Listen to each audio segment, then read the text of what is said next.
5 years ago, Nick, 28M, made a decision that completely wrecked my life. Back then, everything seemed to be going in the right direction. I had just started a new job as an architect, mostly working on subdivisions, and I was really loving it.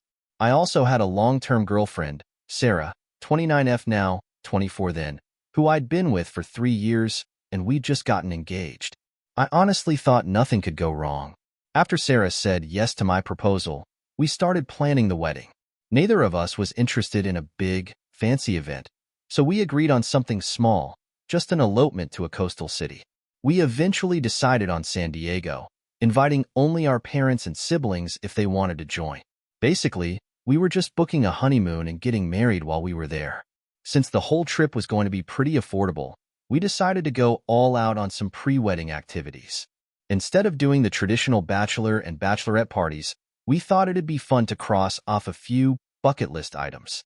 Sarah had always wanted to swim with sharks, so she booked one of those cage dive excursions in Florida. She and her best friend, Megan, spent a long weekend doing just that. My bucket list item was a bit more extravagant. I'd always dreamed of visiting Thailand. It was one of those childhood obsessions that stuck with me ever since I was about 10, and I swore I'd go one day. Sarah actually encouraged me to go, reminding me that I'd mentioned Thailand on our very first date. 6 months into our engagement, it was finally time for me and my best friend, Carlos, to set off on the trip. The first 3 days were everything I hoped for. We were hitting the beaches, exploring temples, and drinking way too much. But on the third night, Carlos got completely wasted. I was a little annoyed because we had a jungle excursion planned for the next day, something I had been really looking forward to. I'd been pacing myself so I wouldn't miss out on it, but Carlos? He was a total mess. The next morning, Carlos was nursing the world's worst hangover and flat out refused to get up. He tried to tell me we could just book the excursion for the next day, but I wasn't having it. I decided, screw that, I'm going today. I'd seen a few ads around town for these jungle tours, so I figured I'd just find something on my own. After grabbing some breakfast, I noticed a guy on the side of the road advertising a cheap jungle excursion. He had an old Jeep and, noticing me looking at the sign, started giving me the hard sell. To be honest, the whole setup seemed a bit sketchy, but the guy spoke really good English, and I let that give me a false sense of security. I ended up deciding to go with him. For a while, it was actually fun. We went off-road, cutting through paths I never would have found on my own. I had no clue where we were headed, but I was enjoying it. Then things took a turn for the worst. We stopped in a small clearing, and while I was wandering around checking things out, a couple of local cops showed up out of nowhere. I couldn't understand much of what they were saying, just bits and pieces here and there. They started searching the Jeep and, sure enough, found a huge stash of meth. At that point, I was scared out of my mind. The police arrested both of us and took us to this tiny, middle-of-nowhere station. That's when I realized this guy had taken me across the border into Cambodia. I didn't have my passport or any ID on me. They were back at the hotel. I tried to explain, but the cops weren't listening, and I had no idea what the guy who brought me there was saying. I kept telling myself it would be okay. Carlos would figure out I was missing and start looking for me. But what followed were the most hellish 4.5 years of my life. I won't go into every detail, but let's just say a Cambodian jail isn't exactly a welcoming place. It took 5 months before I even saw a judge, and the court system there was so backed up that it was another 5 months before my case got any attention. The few public defenders they have are mostly in the big cities, and I was stuck in the middle of nowhere. During all that time, I wasn't allowed to contact anyone. The first time I stood before a judge, they didn't even have an interpreter, so the hearing was delayed again. When I finally got a pre-trial hearing, I entered a plea, but then it was another 14 months before my actual trial. The judge was surprisingly fair and ended up dismissing my charges, but the prosecutor appealed, which landed me back in jail for another 28 months. That was the lowest point in my life, thinking I was finally free, only to be locked up again for years. During my time in prison, I realized that everyone back home must have thought I was dead. I had gone missing without a trace. Carlos had no idea where I'd gone, and I'd only left a vague message saying I was going on a jungle excursion. My parents, my fiancée, I missed them all so much. There were plenty of days when I wished one of the other inmates, or even a guard, would just take me out, especially after the first year when I got used to the awful food and water. After 52 months, I was finally released. I had nothing, no money, no ID, and I was stuck in a country I wasn't even supposed to be in. The embassy had a missing persons file on me, and they helped me get in touch with my family. I tried calling Sarah, but a guy named Mark answered the phone and said he didn't know anyone named Sarah, so I figured she must have changed her number. I ended up calling my mom. She was frantic, absolutely beside herself. She grabbed my dad, and I told them the whole story. I kept asking about Sarah, but my mom kept dodging the subject. She just wanted to focus on getting me home and said we'd talk about everything once I was back in the States. It took a little time to sort out all the paperwork, but thankfully my parents still had my original passport and ID, which sped up the process. They sent me money so I could stay in a hotel while we waited. The whole time, they were adamant that I not try to contact Sarah before I got home. I figured by now she had moved on and was with someone else, which broke my heart. I had held on to hope during those years in prison, but my parents' strange behavior made it pretty clear she wasn't waiting for me. Even so, all I wanted was to talk to her. I didn't want to hear about what everyone had done to find me or what I'd missed back home. I just wanted to see my fiancée again. When I got home, my parents sat me down and handed me a save-the-date card. It was Sarah, smiling next to some tall, handsome guy I'd never seen before. She was engaged. I broke down. It wasn't unexpected, but that didn't make it any less painful. I asked my parents if they had stayed in touch with her, and they said yes. In fact, they had become an even bigger part of her life over the years. That caught me off guard.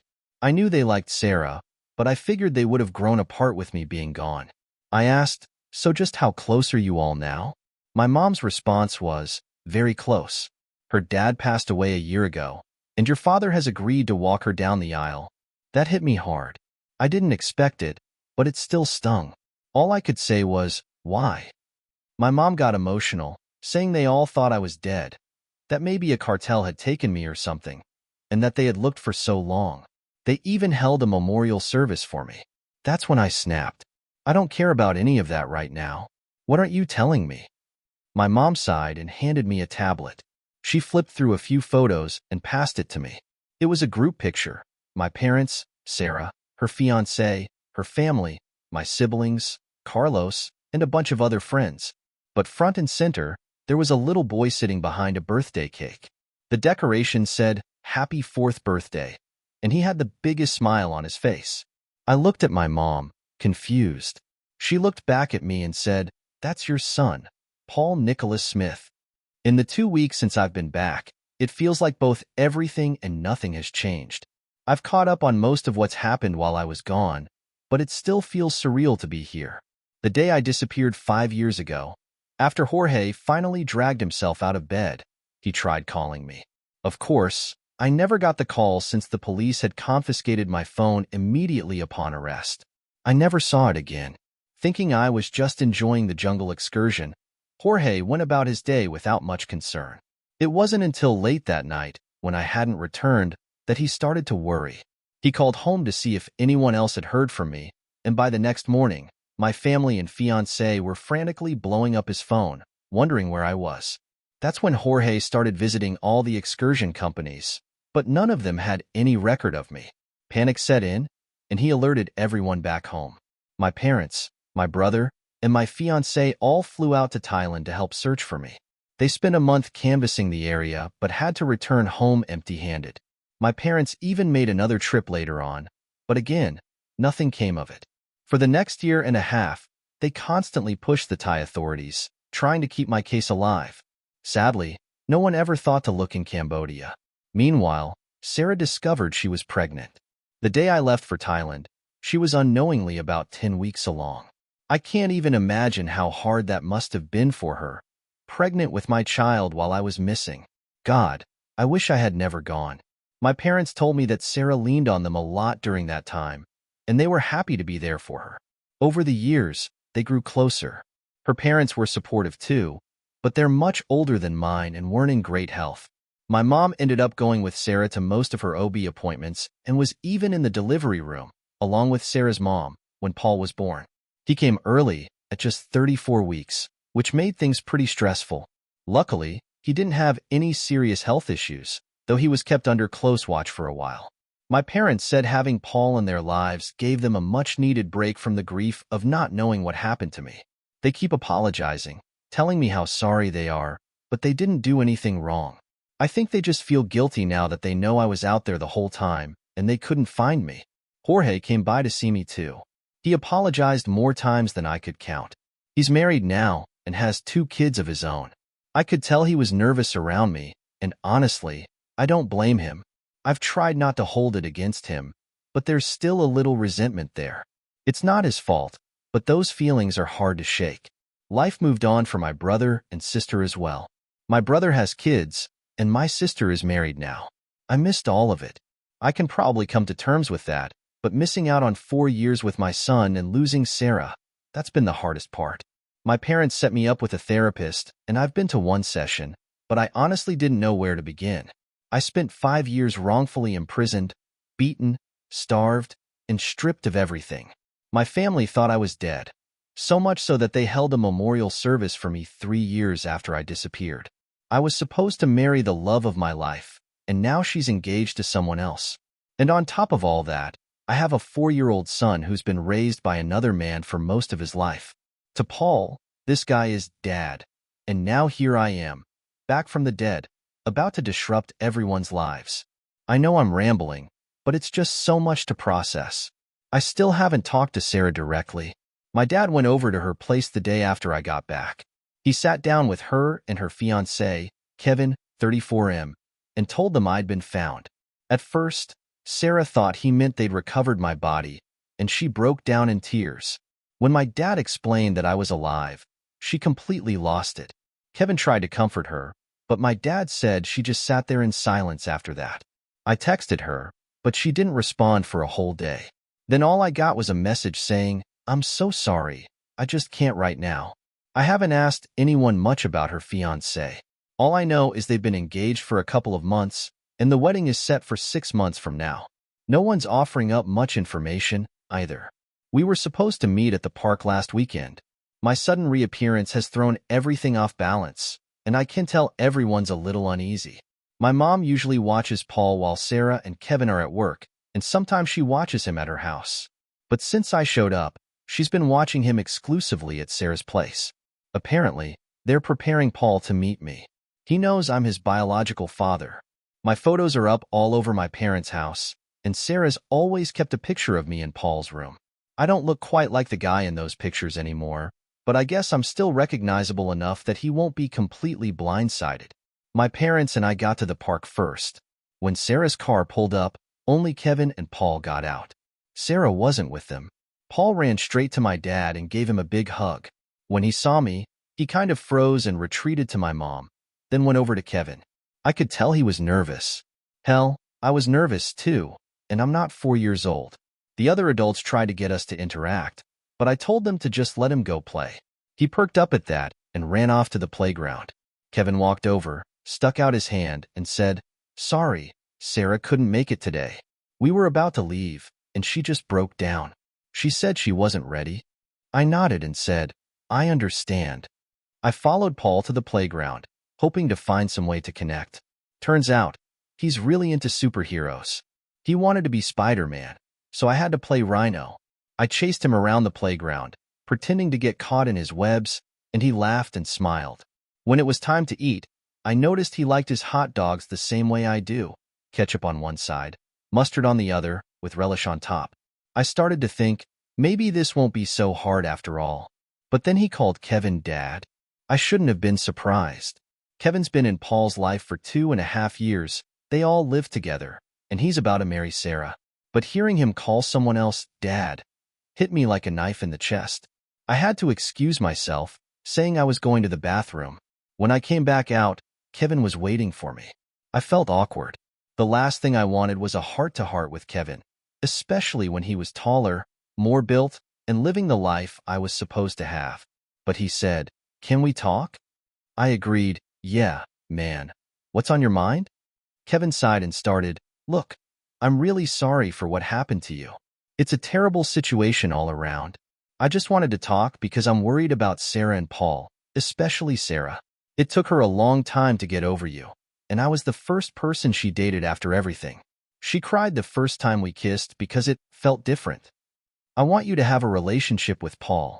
He's young. He'll be fine. I had two dads growing up, and I know he'll adjust. But Sarah? She hasn't been herself. I don't want to rush things and risk disrupting her life or our engagement. I love her and want what's best for her. I'd like you two to take things slow, give her time to process everything. I even set up an appointment for her to see a counselor. It would mean a lot if you didn't push her or try to reach out too soon. Let her figure things out at her own pace. I was furious listening to him. He sounded so pretentious, but damn it, he made some good points. I don't want to tear open old wounds either. So I just said, yeah, man, I can do that, and walked back over to join my parents and Paul. Kevin went into the bathroom. When he came back, he said he and Paul were heading out. Paul gave everyone a hug, including me, which surprised me in a good way. Then he called me Rhino and ran off with Kevin. As they were leaving, I heard him ask, "Dad, can we get a cookie cake on the way home?" And there it was, he's Dad, and I'm just Rhino. This whole situation just sucks. We finally met. It started with a few text messages, but those conversations felt so shallow, like we were avoiding anything meaningful. The deepest we got was when I briefly mentioned what life in a Cambodian prison was like, but even that didn't go very far. Over the 3 weeks between our first text and meeting up in person, we probably only texted 5 times. Every time the conversation started veering toward anything heavy, one of us would find a way to end it. During that time, though, I spent more and more time with Paul. My mom started watching him at her house again, which gave us a chance to bond. One day, we even went for ice cream together. Just the two of us. It's incredible how resilient kids are. He just seems to roll with everything, no matter how confusing life might get. He still calls me Rhino. But maybe one day I'll get the dad title. One day this week, when Kevin came to pick up Paul, he asked if we could talk. I wasn't sure what to expect, and when he mentioned a job lead, I felt my temper flare. But then he explained that it wasn't a job offer from him, but more of a lead. His brother owns a construction company and is looking for an estimator. Kevin had told his brother I used to be an architect, and his brother said he'd be willing to give me an interview if I was interested. He left his brother's card with me. I want to hate Kevin so badly, but he's actually a decent guy, and that pisses me off even more. He's got this self-deprecating humor that's hard not to like, even in the 5 or 10 minutes we spend around each other.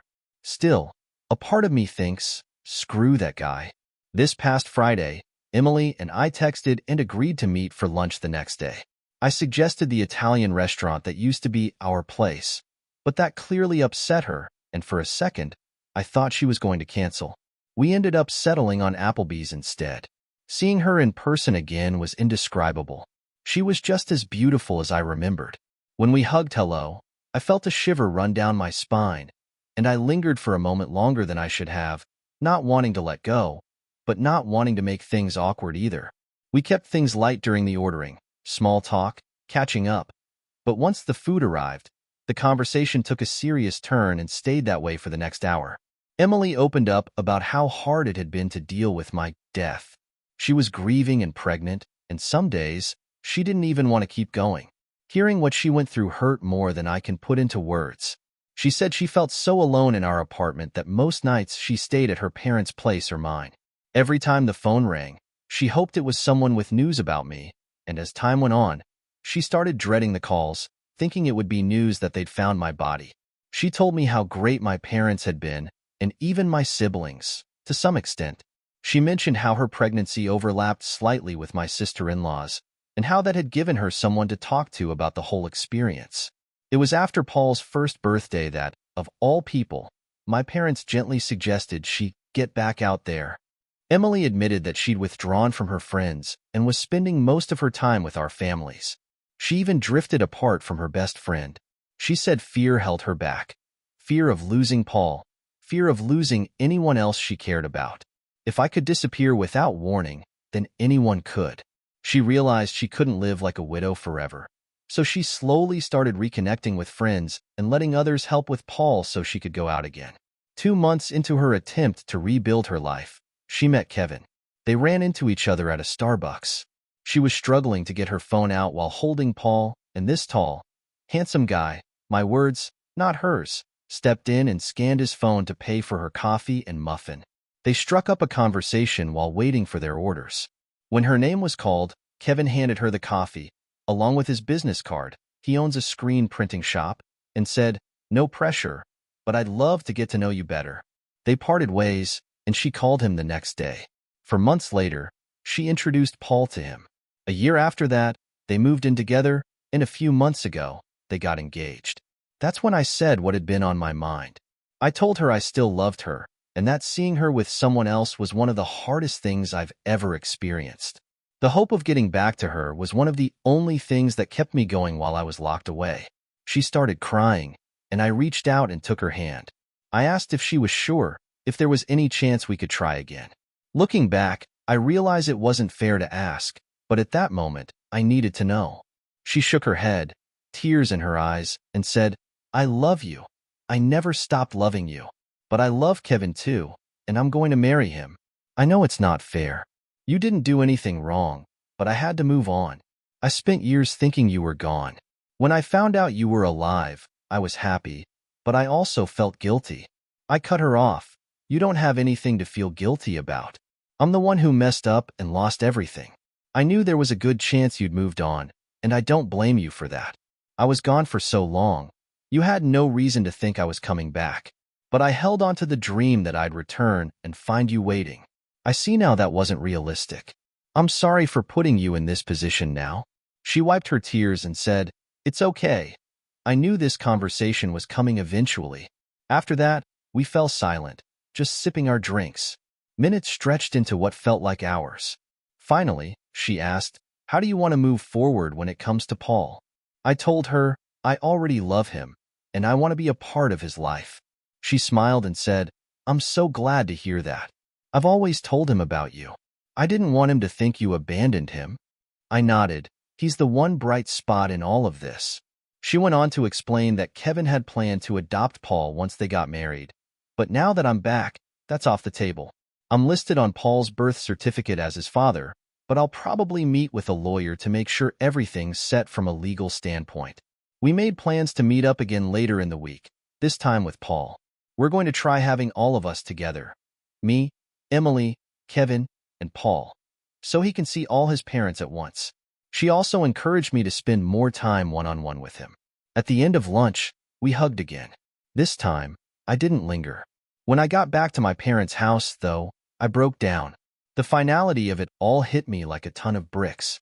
Once I pulled myself together, I made a decision. I'm not going to wallow in grief anymore. I've got to swallow my pride and start rebuilding my life. The next day, I called Kevin's brother and went in for an interview. I got the job. This is the first step toward moving on. Holy crap, you're not going to believe what I'm about to tell you. These last 6 months have been absolutely insane, but in the best way possible. After my first face-to-face with Emily, I realized it was time to move forward with my life. I ended up getting hired as an estimator for Kevin's brother, Kyle's 36M construction company. Things were going well, and after about 2 months, Kyle, knowing I had a background in architecture, started asking me to design some of his custom builds. He compared my designs with the ones from his usual architect and liked mine better. So now, while I'm still doing estimator work, I've also taken over designing all the custom homes for Kyle. He gave me a huge raise, which allowed me to finally get my own apartment. No more living at my parents' place, and I'm incredibly thankful for that. Emily and Kevin's wedding plans continued to move forward, but with one significant change. My father was no longer walking her down the aisle. Everyone agreed that it would be inappropriate, given my return. Instead, her much older brother, he's 16 years older since Emily was an unexpected baby, would be taking on that role. After that initial lunch, I started seeing Emily a lot more. We made it a point to do something with Paul all together at least once a week. Kevin was usually there too, though they kept their couple behavior pretty toned down. It was fun, and I especially enjoyed just getting to talk to Emily and be around her. Then, when the back-to-school season hit, Kevin became swamped with work. It's his busiest time of the year. Fall sports, staff shirts, clubs, Greek life. He has contracts with all the local schools and colleges, so he was tied up constantly. That led to Emily, Paul, and me spending more and more time together, just the three of us. Over those months, Emily and I grew a lot closer. The casual side hugs turned into longer, more lingering hugs. Our conversations reminded me of when we first started dating, just talking about anything and everything. Then, after a couple of months, Kevin started joining us again. But it didn't stop Emily and me from rebuilding our connection. And then something amazing happened. Paul started calling me Dad. I teared up the first 10 times he did it. Life continued like that for a few months. Then, a week before the wedding, I wasn't planning on attending. My parents were going as guests, but I had decided to sit it out. That weekend, Emily and Kevin had their semi-combined bachelor and bachelorette parties. They each went to dinner with their own friends, did their own activities, her karaoke, him Topgolf, and then planned to meet up at a bar or club around 11 p.m. I had no idea where they were planning to end up, but I didn't want to sit around at home feeling sorry for myself, so I went out. It was a tough night. Another reminder that I had lost her to someone else. As good of a guy as Kevin is, it still hurt. Around 10:30, I had a decent buzz going and was about to call an Uber when Emily and her bachelorette crew walked in. At first, I tried to blend into the crowd, not wanting to intrude, but she spotted me. Emily came over, and we started talking. It was lighthearted and a little flirty. One of her favorite songs came on, and she started dancing, pulling me in to dance with her. We were laughing, having fun, and for a moment, it felt like old times. When the song ended, she stumbled into me, and we were face to face, lips almost touching. But then she pulled back, and we laughed it off. We went to the bar to grab a drink, which was probably a good thing because about 2 minutes later, Kevin walked in. He seemed a little off, not his usual self, but he greeted us, kissed Emily, and I suddenly felt like the third wheel. I ordered my Uber and headed home. The next day, I woke up a little hungover, sleeping in after a lazy Sunday morning. It was midday when I heard someone trying to open my door. The door was locked, so they started knocking heavily. I rushed over to open it, and there was Emily, standing there. She didn't hesitate. She just lunged into my arms and kissed me. It was the sweetest, most confusing moment of my life. I asked her what was going on, and she explained. Kevin came to me this morning and started asking some tough questions. I don't want to get into it now. I promise I'll tell you everything one day, but I'm not in the right headspace for it right now. We decided to end things. I admitted to him that my feelings for you were still strong, and he said he understood. It hurt him, but he knew. He told me we both deserve to be happy, and he's stepping aside. I called your parents. They're fine keeping Paul for a bit longer. I love you and want to be with you, and I'm pretty sure you feel the same. I told her that's all I ever wanted.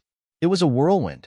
She had 2 bags packed for her and Paul, and they moved in with me that same day. The next day, my dad went to check on Kevin. He said Kevin looked a little hungover and had taken the day off. They had a conversation, and my dad tried to be as empathetic as possible. Kevin had been a big part of our family's life over the past few years, and my dad just wanted to make sure he was okay. He asked Kevin what his next steps were, and Kevin said he wasn't sure beyond trying to get some of his deposits back. My dad offered to reimburse him and take over the reservations. He didn't ask Kevin why. I think my dad already knew. Meanwhile, I had to face Kyle at work. He called me into his office as soon as I arrived. Let me get this out, he began. I'm angry, but my brother keeps telling me to let it go, and I will. I want to take that anger out on you, but I'm not going to. My brother and I learned a hard lesson about revenge back in high school, and we swore we'd always be the bigger men. But that's not a story for today. I think it's best if we part ways. My family needs time to heal, but I won't leave you hanging. You get 1 week of paid time off, and during that time, I want you to speak to an acquaintance of mine, Lee. He runs a construction company, and he's willing to hire you at your current salary. It's commercial work, not residential, but you'll do fine. I started to thank him, but he cut me off. This isn't for you. It's for Kev. Now, go get your things and head out. I contacted Lee that same day, and he said I could start in 2 weeks. Later, when my dad came back and said he now had control of the wedding accommodations, Emily and I just looked at each other and knew we wanted this. It wasn't the beach wedding we had always dreamed of. Kevin was the one who wanted the traditional wedding, But in the end, it was perfect. Jorge was my best man. Emily looked stunning in her dress, and honestly, the biggest headache was getting me a tux rental on such short notice. It all worked out, though. Neither of us has a huge circle of friends or family, but it was nice to celebrate with those who had supported us through the darkest times. It's been a month since the wedding, and I still can't believe it. Paul had some trouble adjusting at first. He misses Kevin, but this past week, he seemed a lot happier. Looking at where I was and where I am now, I consider myself incredibly lucky.